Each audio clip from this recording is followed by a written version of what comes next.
नमस्कार। आज बहुत ही महत्वपूर्ण विषय वस्तु ग्लोबलाइजेशन यानी कि वैश्वीकरण वैश्वीकरण पर हम बात करने जा रहे हैं। और वैश्वीकरण में हम मुख्य रूप से जिन चीज़ों को लेंगे वह यहाँ पर द्रष्टव्य है कि वैश्वीकरण का अर्थ क्या है, वैश्वीकरण और शिक्षा से हम क्या समझते हैं, यानी कि वैश्वीकरण का इम्पैक्ट शिक्षा पर क्या है और शिक्षा का इम्पैक्ट वैश्वीकरण पर क्या है, और वैश्वीकरण का शिक्षा के उद्देश्यों पर प्रभाव, इससे हमारे उद्देश्य किस तरह से प्रभावित हुए हैं, इस पर हम बात करेंगे। और इसका फिर करेंगे हम मूल्यांकन हम उसके लाभ और सीमाओं के आधार पर करते हैं। तो आइए प्रारंभ करते हैं ग्लोबलाइजेशन यानी कि वैश्वीकरण। और इसको समझने के लिए निश्चित रूप से ये बहुत आवश्यक है कि हम आज के बदलते हुए परिप्रेक्ष्य का ध्यान में रखें। तो वैश्वीकरण का अर्थ क्या है, मीनिंग ऑफ ग्लोबलाइजेशन, इससे क्या समझते हैं। वैश्वीकरण विचारों का वह प्रवाह है जिसमें संपूर्ण विश्व लाभान्वित होता है। वैश्वीकरण आंग्ल भाषा के शब्द ग्लोबलाइजेशन का हिंदी रूपांतरण है। विकिपीडिया के अनुसार वैश्वीकरण का शाब्दिक अर्थ स्थानीय या क्षेत्रीय वस्तुओं या घटनाओं के विश्व स्तर पर रूपांतरण की प्रक्रिया है। इसे एक ऐसी प्रक्रिया का वर्णन करने के लिए भी प्रयुक्त किया जा सकता है जिसके द्वारा पूरे विश्व के लोग मिलकर एक समाज बनाते हैं तथा एक साथ कार्य करते हैं। यह प्रक्रिया आर्थिक, तकनीकी, सामाजिक और राजनीतिक ताकतों का एक संयोजन है। यद्यपि इसकी परिभाषा को लेकर विविध मत दिखाई देते हैं, ऐसा लगता है कि वैश्वीकरण का चोला ओढ़कर भारत की वसुधैव कुटुंबकम की धारणा ही अपना प्रभाव दिखा रही है। भारत की जो सोच थी कि वसुधैव कुटुंबकम, पूरा विश्व एक परिवार है, उसकी धारणा ही व्यापक होकर के यह स्वरूप धारण कर रही है जैसे कि आज के परिप्रेक्ष्य में वैश्वीकरण कहा जाता है। तो विकिपीडिया की परिभाषा भी आपने देखी, उसमें उन्होंने आर्थिक, सामाजिक, राजनीतिक सारे के सारे परिप्रेक्ष्य जोड़े कि इनमें लाभ एक दूसरे को पहुंचाने की व्यवस्था करते हैं। विकिपीडिया की एक और परिभाषा आपके द्रष्टव्य है कि विकिपीडिया की इस परिभाषा को विविध विद्वानों द्वारा विशेष महत्व प्रदान किया गया। कौन सी परिभाषा है, रखता हूं आपके सामने। ग्लोबलाइजेशन और ग्लोबलाइजेशन यानी कि एक में जेड और एक में S is the process of interaction and integration among people, companies and governments worldwide। इसका हिंदी रूपांतरण कि वैश्वीकरण या वैश्वीकरण दुनिया भर में लोगों, कंपनियों और सरकारों के बीच बातचीत और एकीकरण की प्रक्रिया है।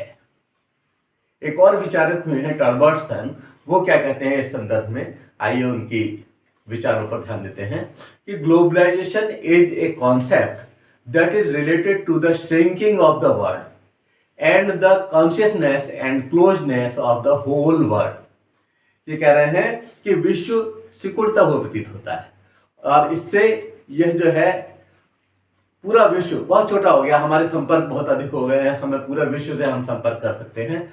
इसकी हिंदी रूपांतरण देखिए कि वैश्वीकरण एक ऐसी अवधारणा है जिसका संबंध विश्व के सिकुड़ने तथा पूरे विश्व की चेतना और घनिष्ठता से है। बहुत ही कम शब्दों में बहुत ही सुंदर परिभाषा इन्होंने दी है। वैश्वीकरण को अधिगमित करने हेतु कहा जा सकता है कि वैश्वीकरण की प्रक्रिया में संपूर्ण जगत का एकीकरण एक परिवार के रूप में होता है और लोग अपनी आर्थिक, भौगोलिक, राजनैतिक और सामाजिक दूरियों को मिटाकर एकीकृत होते हैं। इससे भौगोलिक दूरियां सिमट जाती हैं। आप समझिए, विश्व में भारत यही तो उद्घोष कर रहा था कि हम सब एक हैं।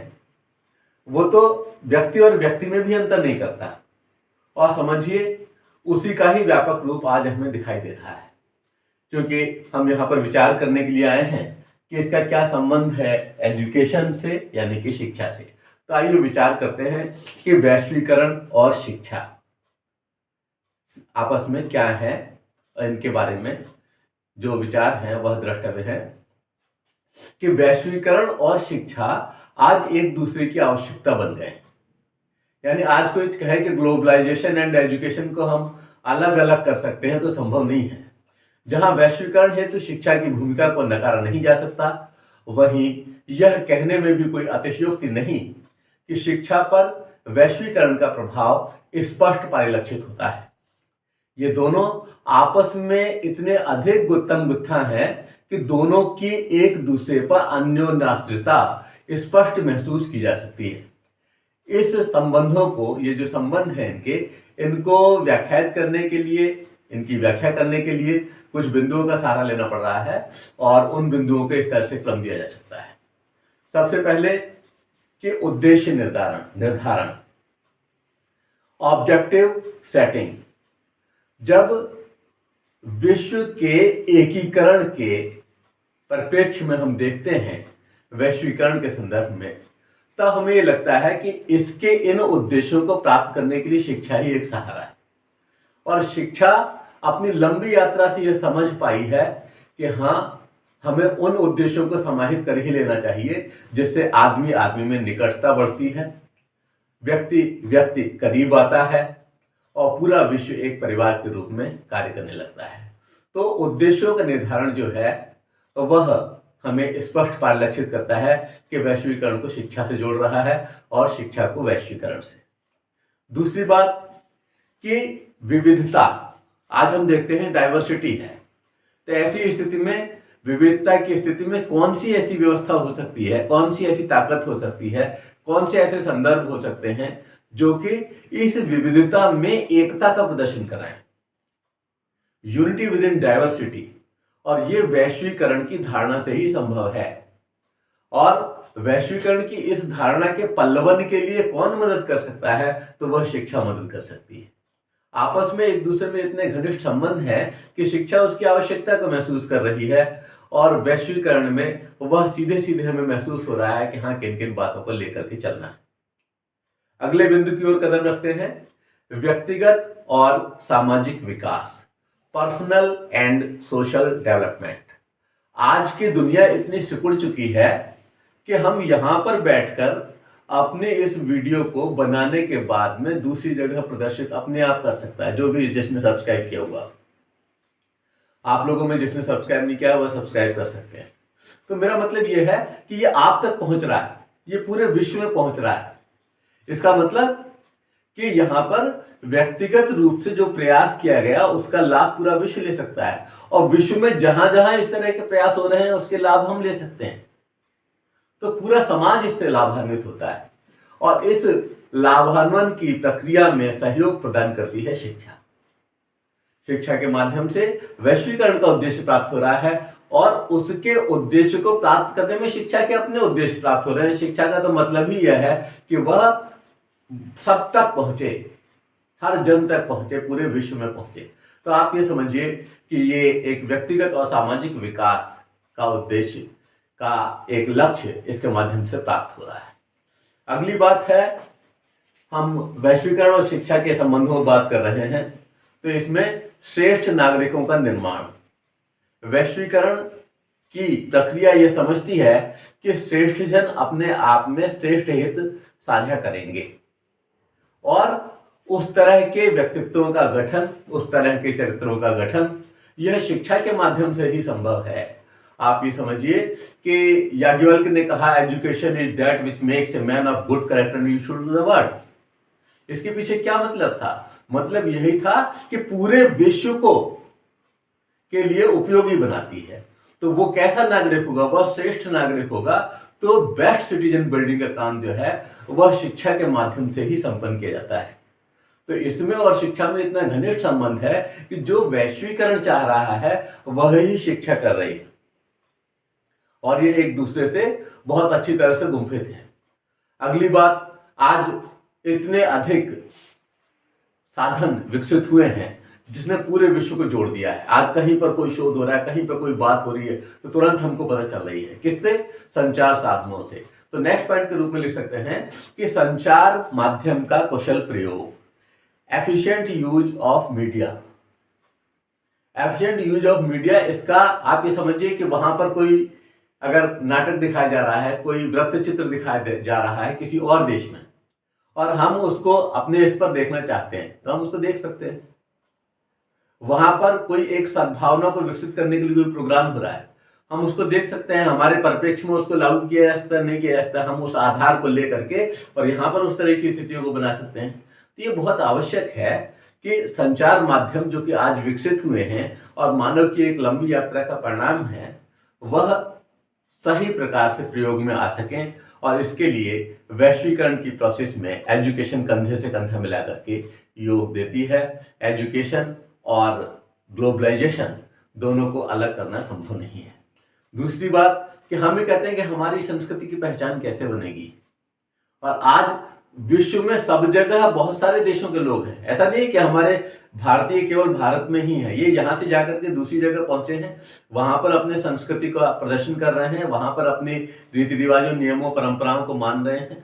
तो नेक्स्ट जो संबंध के कारण है, नेक्स्ट जो वैश्वीकरण और शिक्षा को एक दूसरे से गुंफित करने वाला कारक है, वह है सांस्कृतिक उन्नयन, कल्चरल अपग्रेड। इससे क्या होता है कि विश्व के और देशों के लोग भारत की संस्कृति को देख पा रहे हैं, और भारत में जो विश्व की और जगह के लोग हैं उनकी संस्कृति को देखा जा रहा है। दोनों एक दूसरे पर इस तरह से परस्पर निर्भर हैं और परस्पर आनंद ले पा रहे हैं। वहां की संस्कृति को हम यहाँ पर समझ पा रहे हैं क्योंकि उस तरह के लोग हैं। आज हम यहाँ पुष्कर में देखते हैं बहुत सी व्यवस्थाएं बाहर की, और बाहर आप कनाडा में देखिए बहुत सारी व्यवस्थाएं हिंदुस्तान की। तो कहने का मतलब यह है कि सांस्कृतिक उन्नयन में इस वैश्वीकरण की प्रोसेस से लाभ होना ही होना है।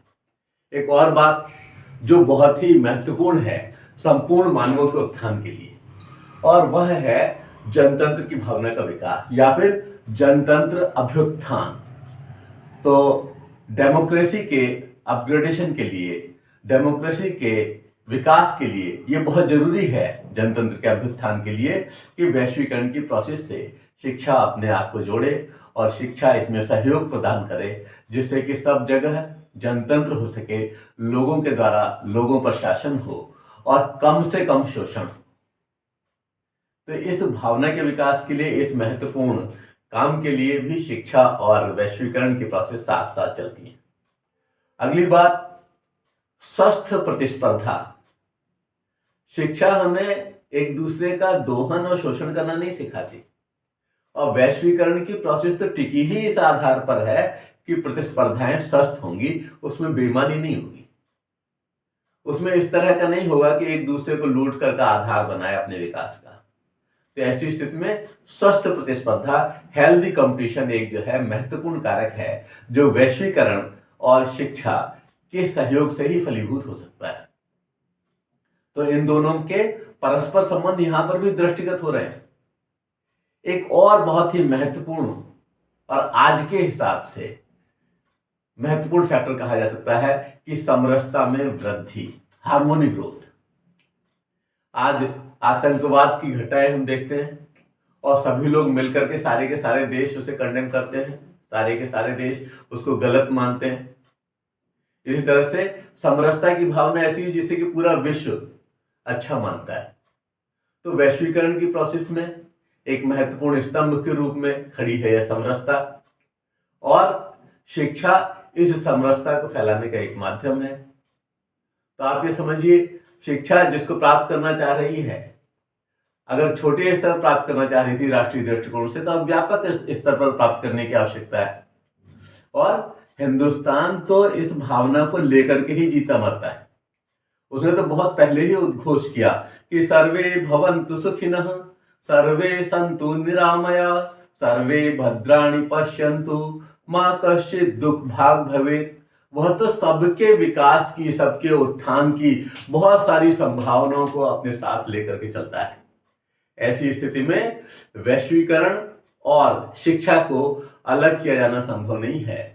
ये एक ही सिक्के के दो पहलू हैं और दोनों के अभ्युत्थान से विश्व का अभ्युत्थान संभव है।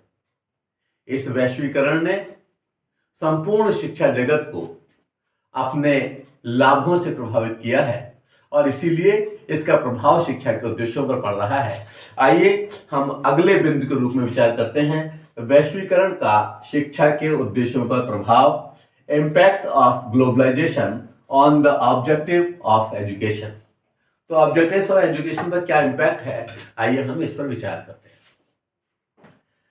वर्तमान समय यह मांग कर रहा है कि वैश्वीकरण की जरूरतों को समझा जाए और उसकी आवश्यकताओं की पूर्ति हेतु शिक्षा के उद्देश्यों में परिवर्तन आज की आवश्यकता है। बदलते वैश्विक परिदृश्य में जहां स्व के मूल्यों, मौलिकताओं, संस्कृति व रीति रिवाजों का संरक्षण आवश्यक है, वहीं वक्त के साथ कदम ताल भी आवश्यक है। अतः वैश्वीकरण का शिक्षा के उद्देश्यों पर पड़ने वाले प्रभावों को सतर्कता के साथ अंगीकार करना होगा। कहीं हमारी पहचान न खो जाए, इस बात का हमें ध्यान रखना ही होगा और इसे इस तरह से नियंत्रित करना होगा जिससे कि हम अपनी पहचान बनाए रखें, हम अपनी संस्कृति की पहचान बनाए रखें, हम अपने पूर्वजों की धरोहर, उन तथ्यों, उन बातों, उन सिद्धांतों, उन मूल्यों को जिंदा रखें और उसके साथ साथ हम वैश्वीकरण की प्रोसेस में आगे बढ़ें। वर्तमान हेतु जो आवश्यक उद्देश्य हैं, जो शिक्षा के होने चाहिए, उन्हें हम इस प्रकार से क्रम दे सकते हैं। एक कुछ बिंदुओं का सहारा लेकर के मैं उस बात को स्पष्ट करना चाहूंगा। तो इसमें पहला बिंदु है सह अस्तित्व की स्वीकार्यता, एक्सेप्टेंस ऑफ को एग्जिस्टेंस।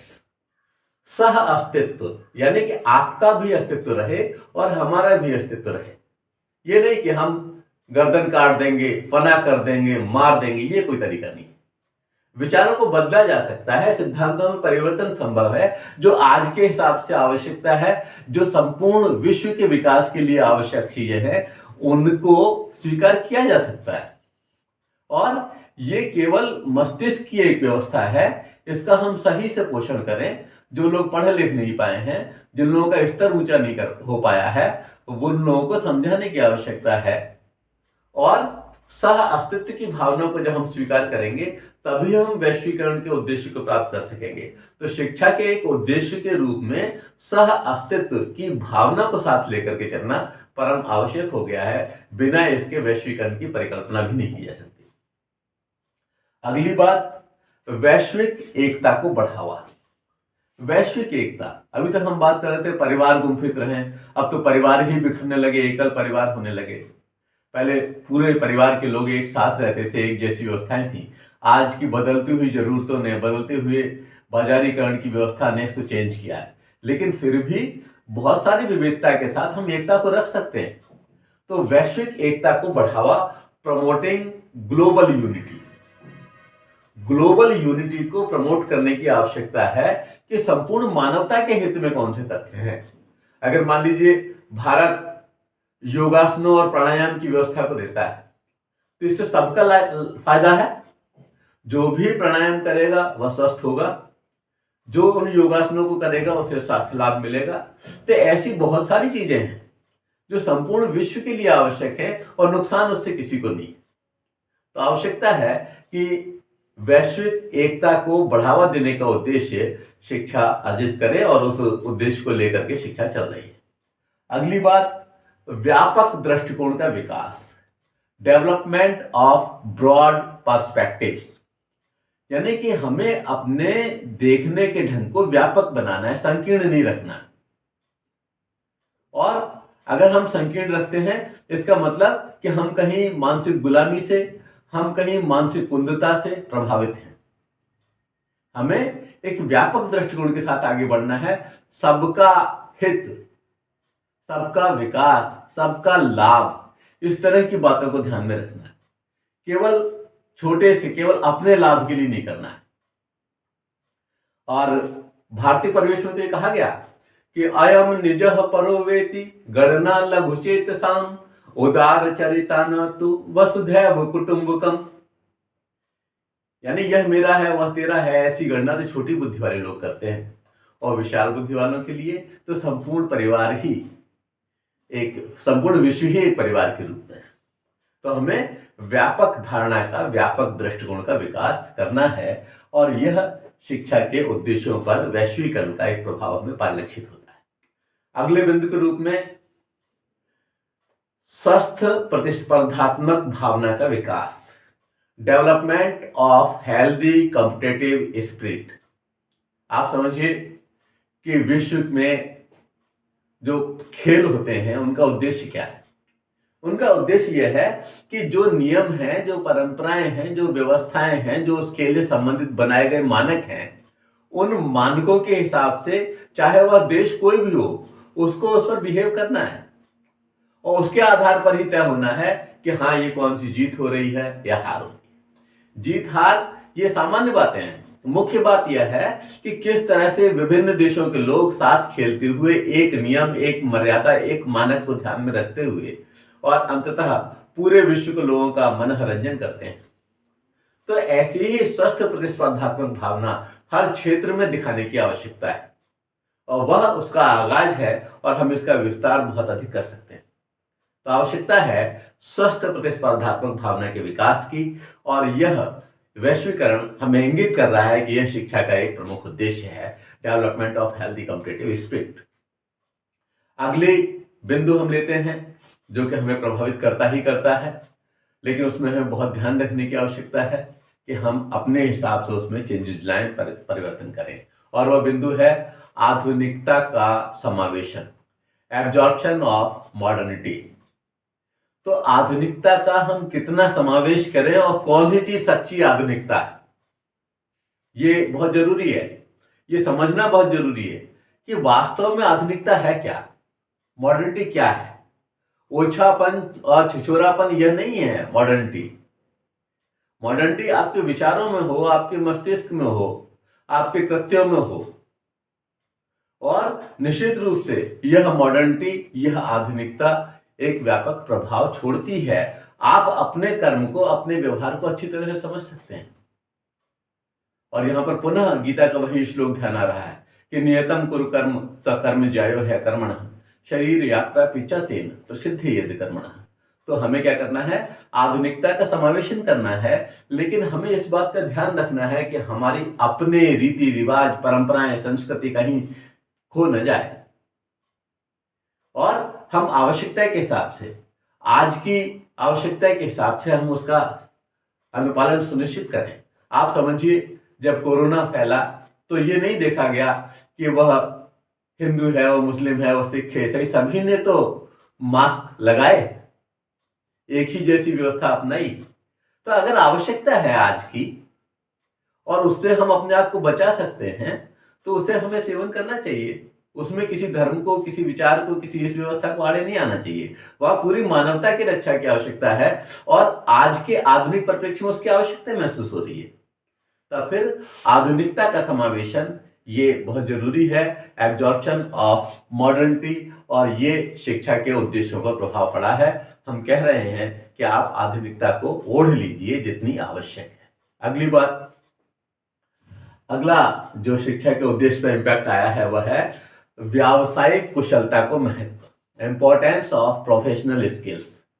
आज अगर हमें अपने आप को टिकाए रखना है, अगर हमें अपने आप को बाजार में बनाए रखना है, हमें अपने आप को वैश्विक स्तर पर प्रदर्शित करना है और अपने प्रभाव को, अपने इम्पैक्ट को दिखाना है, तो कुछ होना चाहिए हमें।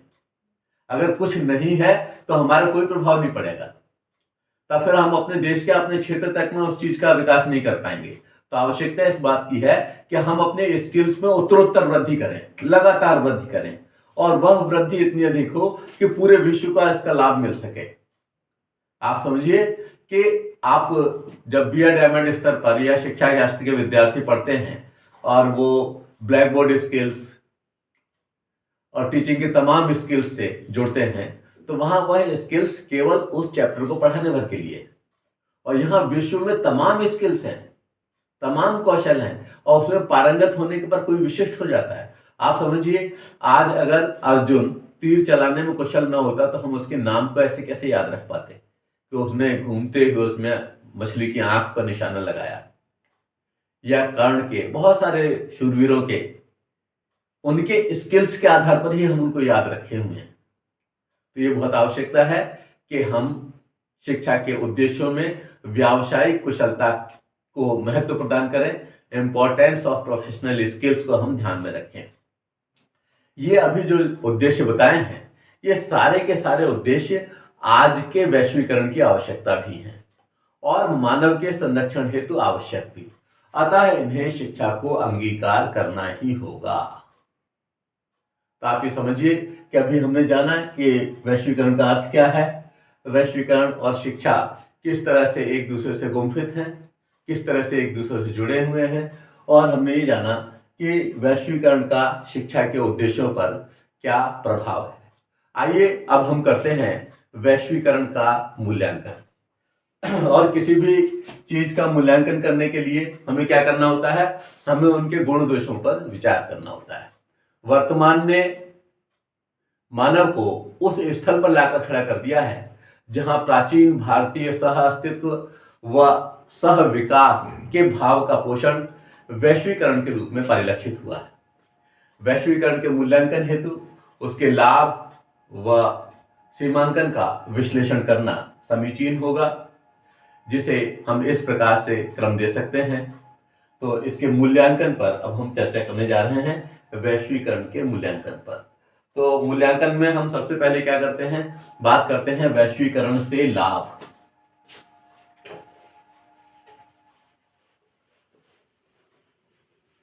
इसमें ये बहुत जरूरी है कि किसी भी चीज का मूल्यांकन करना हो तो बिना उसके लाभ और सीमाओं को दृष्टिगत रखे नहीं किया जा सकता।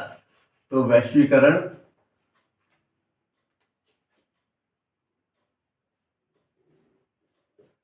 से लाभ,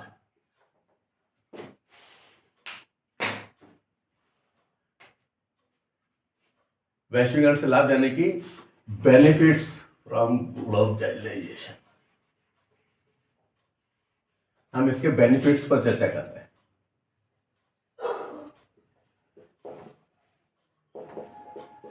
benefits globalisation, benefits from globalisation कि इससे हमें लाभ क्या है, वैश्वीकरण के लाभ क्या है। बेनिफिट्स फ्रॉम ग्लोबलाइजेशन, तो पहला लाभ है कि विश्व व्यापार को बढ़ावा, बूस्ट वर्ल्ड ट्रेड। जो विश्व व्यापार है उसको बढ़ावा मिल रहा है, और किसी एक जगह पर सारी चीजें नहीं पैदा हो सकती, लेकिन उस चीज की आवश्यकता सब जगह हो सकती है। तो आवश्यकता इस बात की है कि हम विश्व व्यापार को बढ़ावा दें, जिससे कि एक जगह उत्पन्न होने वाली चीज से दूसरे जगह के लोग भी लाभ उठा सकें। किसी जगह पर मिट्टी इस तरह की है कि वहां पर कपास हो सकती है, मान लीजिए काली मिट्टी के प्रक्षेत्र अपने यहाँ है तो वहीं पर कपास का उत्पादन होता है, लेकिन कपास की आवश्यकता आज के इस मौसम में सब जगह है। तो इसी तरह से कहीं विशेष जगह पर अगर मान लीजिए मैंगनीज हो रहा है, अभ्रक हो रहा है, या जो भी चीज मिल रही है, तो पूरे विश्व में उसकी आवश्यकता है। तो परस्पर एक दूसरे के लाभ को ध्यान में रखते हुए, परस्पर हितों को ध्यान में रखते हुए, परस्पर आवश्यकता को ध्यान में रखते हुए वैश्विक व्यापार को बढ़ावा देना, यह इस वैश्वीकरण का लाभ है। दूसरी बात, वैश्विक समस्या का समाधान। जो विश्व में तमाम तरह की समस्याएं पनप रही हैं, उनके लिए भी तो यह आवश्यक है कि उनका निदान हो, और वो समस्याएं कुछ लोग पैदा कर रहे हैं, लेकिन ज्यादातर लोग ये समझ रहे हैं कि हाँ उन समस्याओं का निदान होना चाहिए। तो जब उन समस्याओं के निदान की बात आती है तो उसके समाधान के लिए हम विश्व के तमाम देश उससे मिलकर के काम कर सकते हैं, और जब हम सारे लोग मिलकर के उस तरह की बात करेंगे तब वह स्वीकारी जाएगी, क्योंकि सत्य भी आज सर्व स्वीकार्य नहीं रह गया है, वहां पर लोगों के अपने अपने हित आ गए हैं। इसलिए वैश्विक समस्या का समाधान वैश्वीकरण से ही संभव है, और इसका प्रयास शिक्षा के माध्यम से हो, तो ये एक इसका महत्वपूर्ण लाभ है। तीसरी बात, तीसरा क्या बेनिफिट है इसका, विश्व बंधुत्व को बढ़ावा। जैसा कि अभी कहा था कि विश्व को ही एक परिवार मानने की कल्पना हिंदुस्तान ने की थी, तो उस विश्व बंधुत्व को बढ़ावा देने की आवश्यकता है। विश्व बंधुत्व को बढ़ावा हम देंगे तब वैश्वीकरण के लाभों को समुचित रूप से ले पाएंगे। तो आवश्यकता इस बात की है कि हमारा कोई कार्य, हमारा कोई कृत्य, हमारा कोई सिद्धांत, हमारी कोई नीति इस तरह की न हो जो कि उसमें बाधा पहुंचाए, बल्कि विश्व बंधुत्व को बढ़ावा देने वाली होनी चाहिए। और विश्व बंधुत्व को बढ़ावा उससे मिल रहा है कि बिना उसके हम परस्पर लाभ ले ही नहीं सकते। तो ये एक वैश्वीकरण का महत्वपूर्ण लाभ है। अगली बात, वैश्विक ज्ञान की प्राप्ति। Global knowledge acquisition. तो संपूर्ण विश्व में सब जगह अलग अलग तरह की शोध हो रहे हैं और उस शोध से मानवता का कल्याण संभव है। जब मानवता का कल्याण संभव है और होने वाली रिसर्च से तुरंत परिचित करा दिया जा रहा है, जिससे कि लोग हमेशा 0 से या 1 से गिनती शुरू न करें, बल्कि उसके आगे से शुरू करें और आगे की शोध करें। तो ये वैश्विक ज्ञान की प्राप्ति, ये वैश्वीकरण का एक बहुत महत्वपूर्ण लाभ है। इसी तरह से एक और महत्वपूर्ण लाभ है, वह है तकनीकी सुविधाओं का विकास, डेवलपमेंट ऑफ टेक्निकल फैसिलिटीज। तो टेक्निकल फैसिलिटीज वह हमारे घरों में भी लाभ पहुंचा रही है, हमारे कार्यों में लाभ पहुंचा रही है। हमारे कार्य की गति बहुत ज्यादा हो गई है, हम कंप्यूटर और तमाम तरह की व्यवस्थाएं कर पा रहे हैं। तो उस कंप्यूटर से गणनाएं बहुत सरल हो गई हैं। जिन गणनाओं करने में बहुत अधिक समय लगता था, वो बहुत कम समय में हो पा रहा है। जिन चीजों को उत्पादन में बहुत अधिक समय और श्रम लगता था, वह सरलता से हो पा रहा है।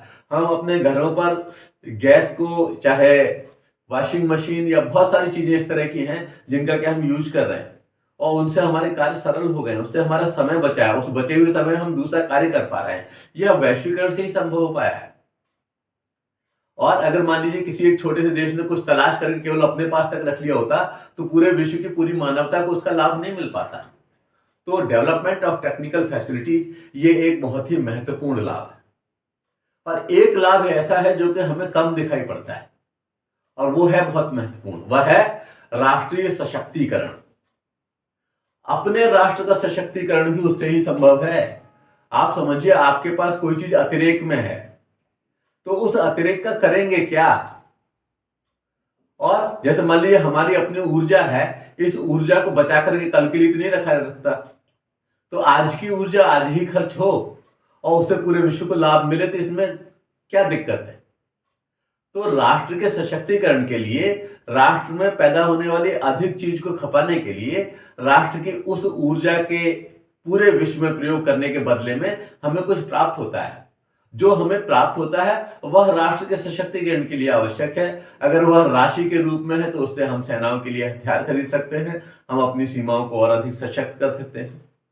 तो कहने का मतलब यह है कि राष्ट्रीय सशक्तिकरण में भी वैश्वीकरण की भूमिका है और यह वैश्वीकरण का एक बहुत महत्वपूर्ण लाभ है। हम वैश्वीकरण की वजह से समझ पाते हैं कि किस तरह के अटैक्स हमारे ऊपर हो सकते हैं, किस तरह की व्यवस्थाएं हो सकती हैं, उसमें हमें कैसे सचेत रहना है, यह भी हम जागरूक रह करके अध्ययन कर पाते हैं। और इस तरह से हमारा राष्ट्र सशक्त होता है, हम मजबूत स्थिति को प्राप्त होते हैं और उन विषम स्थितियों से निपटने को अपने आप को तैयार कर पाते हैं। अब हम बात करते हैं वैश्वीकरण की सीमाएं।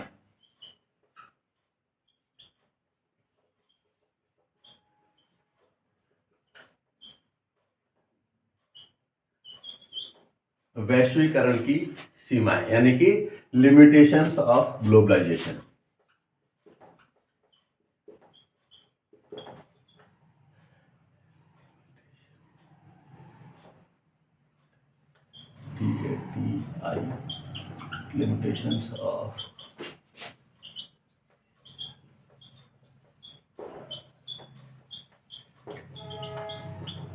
Limitations of globalisation. वैश्वीकरण की सीमाएं कहाँ हैं, क्या क्या है? अगर मान लीजिए दिन है तो रात है, उजाला है तो अंधेरा है। तो इस तरह से जिसके बहुत सारे लाभ हैं उसकी कुछ कमियां भी होती हैं और उन कमियों की ओर मैं ध्यान दिलाना चाहूंगा कि वैश्वीकरण की सीमाएं कौन सी हैं। Limitations of globalisation. तो सबसे पहली कमी यह है कि अस्वस्थ प्रतिस्पर्धा। एक्चुअली यह कमी कहीं ना कहीं मानस की है और लोग जब केवल अपना लाभ देखने लगते हैं और कुछ इस तरह के राष्ट्र जो कि संकीर्णता से युक्त हो गए हैं, तो वो जो कार्य करते हैं वहां पर वह प्रतिस्पर्धा अस्वस्थ हो जाती है और इस अस्वस्थ प्रतिस्पर्धा को बढ़ावा मिलता है क्योंकि उससे तुरंत लाभ मिल रहा होता है। आप अगर अपने देश में भी देखें तो लोग एक दूसरे को ठगने के बहुत सारे तरीके ईजाद करते रहते हैं। इसी तरह से यह वैश्विक स्तर पर बीमारी फैल गई है और दूसरे देश में बैठ करके आपको ठगा जा सकता है। तो जो अस्वस्थ प्रतिस्पर्धा है, ये इसकी वैश्वीकरण की एक सीमा कही जा सकती है। अगली बात, नैतिक मूल्य अवनमन। आप ये समझिए कि अगर मान लीजिए किसी को कोई लाभ हो रहा है तो इसमें कुछ लोग ऐसे हैं जो कि किसी व्यवस्था को मानते नहीं, तो ऐसी स्थिति में वो तो नीचे गिरने, उनके अधोपतन की कोई सीमा नहीं है, वो कितना पतित हो सकते हैं। तो नैतिक मूल्यों का अवनमन हुआ है छोटे से क्षुद्र स्वार्थों के कारण, और वह विचारणीय है कि किस तरह से उसको रोका जाए। आज का जो छोटा लाभ है, अगर किसी व्यापक दृष्टिकोण वाले दर्शन के आधार पर देखा जाएगा तो वह लाभ कुछ भी नहीं है, और लोगों का चरित्र से गिर जाना, लोगों के भटकाव से युक्त हो जाना, केवल उस समय के उपभोग को ध्यान में रखना, केवल बाजारीकरण का मस्तिष्क पर हावी हो जाना, तमाम बाजार को खरीद कर घर पर भरने के लिए अपने शरीर, अपने नैतिक मूल्यों सभी को बेच देना, ये एक बहुत बड़ी कमी है इस वैश्वीकरण की, कि लोग वह परोस रहे हैं पूरे विश्व में, वह नंगापन फैल रहा है जो कि किसी भी तरह से मानवता के हित में नहीं। तो हमारी सोच का इस तरह से गिरना, नैतिक मूल्यों का इस तरह का अवनमन, यह भी कहीं वैश्वीकरण की कमियों में छुपा हुआ है। अगली बात, राष्ट्रीय आय दुष्प्रभावित। जो राष्ट्र विकसित हैं और जो राष्ट्र विकसित नहीं हो पाए हैं, उनके बीच पहले से ही एक बहुत चौड़ी खाई है। तो ये नेशनल इनकम जो है वह अफेक्टेड होती है इससे, और बुरी तरह से प्रभावित होती है। होता क्या है कि अगर मान लीजिए दूसरे देशों का कचरा भी है जो कि विकसित देश है, तो जो विकासशील देश है उन्हें उसे खपाने की कुछ कीमत दी जाती है, और वो विकासशील देश उसे खपाने के लिए एग्री हो जाते हैं, और उससे जितना बड़ा उन्हें नुकसान होता है वह प्राप्त होने वाली कीमत उसका दशांश भी तो नहीं होती। तो इस तरह से होता क्या है, फिर उसको व्यवस्थित करने में बहुत सारी मुद्रा खप जाती है और हमारी राष्ट्रीय आय जो है वो दुष्प्रभावित होती है। दूसरे, अगर मान लीजिए हमारे पास जो साधन है उनसे किसी चीज की लागत ज्यादा आ रही है, और किसी विकसित राष्ट्र ने ऐसे साधन विकसित कर रखे हैं जिससे कि उनकी लागत कम है, और हम उन साधनों को लेने की स्थिति में नहीं है, तब ऐसी स्थिति में फिर हमें अपने माल को खपाना बहुत मुश्किल हो जाता है, क्योंकि वहां से सस्ता बन रहा होता है। क्योंकि वहां तक तकनीक पहुंच चुकी है, तो हमारी तकनीक का फेल होना या हमारी व्यवस्था का खत्म होना संभव है। आप समझिए, कालांतर में बहुत सारे काम जो कि हाथ से किए जाते थे आज मशीनों से किए जा रहे हैं, उससे तो बेरोजगारी बढ़ी ही, लेकिन कार्य के अवसरों के घटने से लोगों में हताशा, निराशा, चारित्रिक अवनमन आदि बहुत सारे अवगुण पैदा हुए। तो राष्ट्रीय आय इससे दुष्प्रभावित होती है, और राष्ट्र की सक्षमता और अक्षमता पर यह डिपेंड करती है। अगला बिंदु बहुत ही महत्वपूर्ण है, वह है प्रतिभा पलायन, यानी कि ब्रेन ड्रेन। जो विकसित राष्ट्र है वहां पर उस कार्य की अच्छी कीमत मिल रही है, तो ऐसी स्थिति में जो विकासशील राष्ट्र हैं, जो अर्धविकसित राष्ट्र हैं, वहां के लोग वहां पलायन कर जाते हैं, जिससे कि वहां पर अच्छी राशि उन्हें अच्छा मिले और वो अपना एक ऊंचे स्तर का जीवन व्यापक व्यतीत कर सके। और इसके लिए ब्रेन का ड्रेन हो जाने से जो अर्धविकसित राष्ट्र हैं उनके विकास की गति धीमी हो जाती है, और वो राष्ट्र अभिशप्त से हो जाते हैं पिछड़ने के लिए। तो प्रतिभा पलायन एक बहुत ही महत्वपूर्ण सीमा है, और हर एक में तो राष्ट्रवादिता का गुण नहीं होता। हर कोई राष्ट्रवादी नहीं होता कि हाँ हम अभाव में प्रभाव दिखाएंगे, हम कम में जीवन यापन कर लेंगे। बहुत सारे ऐसे लोग हैं, बहुत सारा ऐसा वर्ग है जो ये चाहता है कि उनके बच्चे बहुत अधिक अर्न करें। अर्न करने के लिए अगर बाहर भी जाना पड़े, विदेश भी जाना पड़े, तो कोई दिक्कत नहीं है। यानी कि वो माँ बाप जिनके बच्चे बाहर से लौट करके नहीं आए और वो यहाँ पर मर खप गए, उन्होंने इस तरह की आकांक्षा की कि हमारे बच्चे बाहर जा करके पढ़ें, कमाएं, और फिर इस तरह की स्थितियां बनी कि मृत्यु के समय भी वो बालक बालिका आ नहीं पाए। तो ये जो ब्रेन ड्रेन हो रहा है, इसके साथ ही और बहुत सारी कमियां दिखाई पड़ रही हैं जो भारतीय समाज के हिसाब से किसी भी तरह से अनुकूल नहीं है। एक और कमी जो इस वैश्वीकरण की है उसे हम बिंदु के रूप में लिख सकते हैं, नव शिक्षण प्रतिभा विकास में बाधक, barrier to new teaching talent development.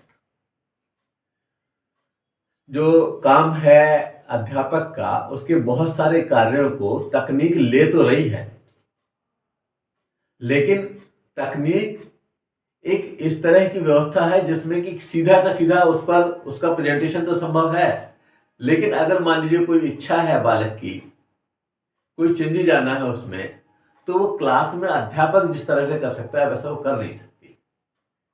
तो शिक्षण प्रतिभा की कैसे हम पहचाने कि हाँ उस बच्चे को आज कुछ उदास दिख रहा है, उससे इस तरह से बात करनी चाहिए, उससे अलग से भी बात करनी चाहिए, उसकी समस्या का समाधान होना चाहिए। कभी कभी कुछ चीज को पढ़ाते हुए हमें महसूस होता है कि हाँ इन बच्चों ने समझ लिया है और इन बच्चों ने सही नहीं समझा है, तो उन बच्चों को समझाने के लिए पुनः उसको अलग तरह से बताने की आवश्यकता होती है और ट्यूटोरियल क्लासेस की आवश्यकता होती है। तो यह सब चीजें मशीनों से संभव नहीं है, ये टेक्निक से संभव नहीं है, और शिक्षण कौशल के विकास में वो टेक्निक्स उतना योग नहीं कर सकती जितना कि एक अध्यापक कर सकता है। तो जो टीचिंग टैलेंट डेवलपमेंट है वो संभव नहीं है। शिक्षण प्रतिभा का विकास में एक बहुत बड़ी बाधा इस वैश्विक व्यवस्था से बनी है।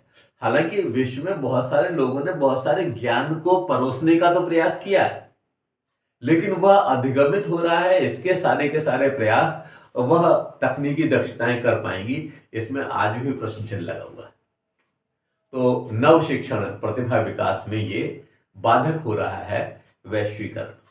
अगला बिंदु, विकासशील राष्ट्रों को क्षति, डैमेज टू डेवलपिंग नेशंस।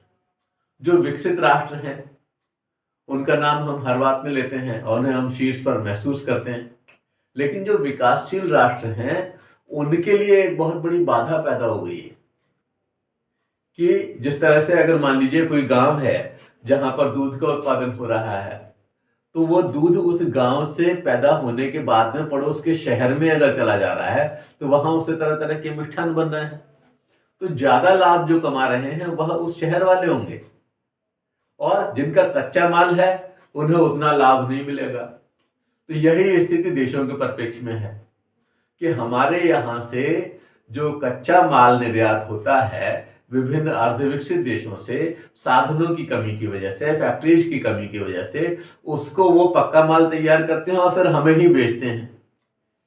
मियाँ की जूती मियाँ की चांद, यानी कि हमारा ही माल था कच्चा और वो वहां तैयार होके आ रहा है, फिर उसमें उनका लाभ जोड़ करके कई गुना फिर हम खरीद रहे हैं। तो इस तरह से हम अपने आप को कुर्बान कर रहे हैं। तो वैश्वीकरण की एक बहुत बड़ी सीमा है, इससे विकासशील राष्ट्रों को बहुत बड़ी क्षति हो रही है। डैमेज टू डेवलप नेशंस एक महत्वपूर्ण कारक, एक महत्वपूर्ण पॉइंट है और इस पर विचार किया जाना चाहिए कि किस तरह से इस हानि को रोका जा सके। तो वैश्वीकरण की एक बहुत बड़ी सीमा है। अब अगर मान लीजिए हम दोनों का ही विवेचन करें, बेनिफिट्स को भी देखें और लिमिटेशंस को भी देखें, तो हम ये महसूस करते हैं उक्त लाभों और सीमाओं को दृष्टिगत रखते हुए यह महसूस किया जा सकता है कि वैश्वीकरण आज की आवश्यकता है, लेकिन प्रत्येक राष्ट्र को इसे राष्ट्रोन्नयन के आलोक में देखना होगा। बिना सह अस्तित्व व परस्पर सहयोग की भावना विकसित हुए वैश्वीकरण के सात्विक लक्ष्यों की प्राप्ति दूर की कौड़ी ही सिद्ध होगी। यद्यपि इसके सकारात्मक प्रभाव अधिक परिलक्षित होते हैं और यह उचित ही होगा कि समस्त राष्ट्र सकारात्मकता के आलोक में समान आचार संहिता बना करके तत्संबंधी नियमों का अनुपालन सुनिश्चित करें और विकसित राष्ट्र जो हैं वह इस समय सहृदयता दिखाएं, तब हमें वैश्वीकरण के लाभ अच्छी तरह से प्राप्त हो सकेंगे।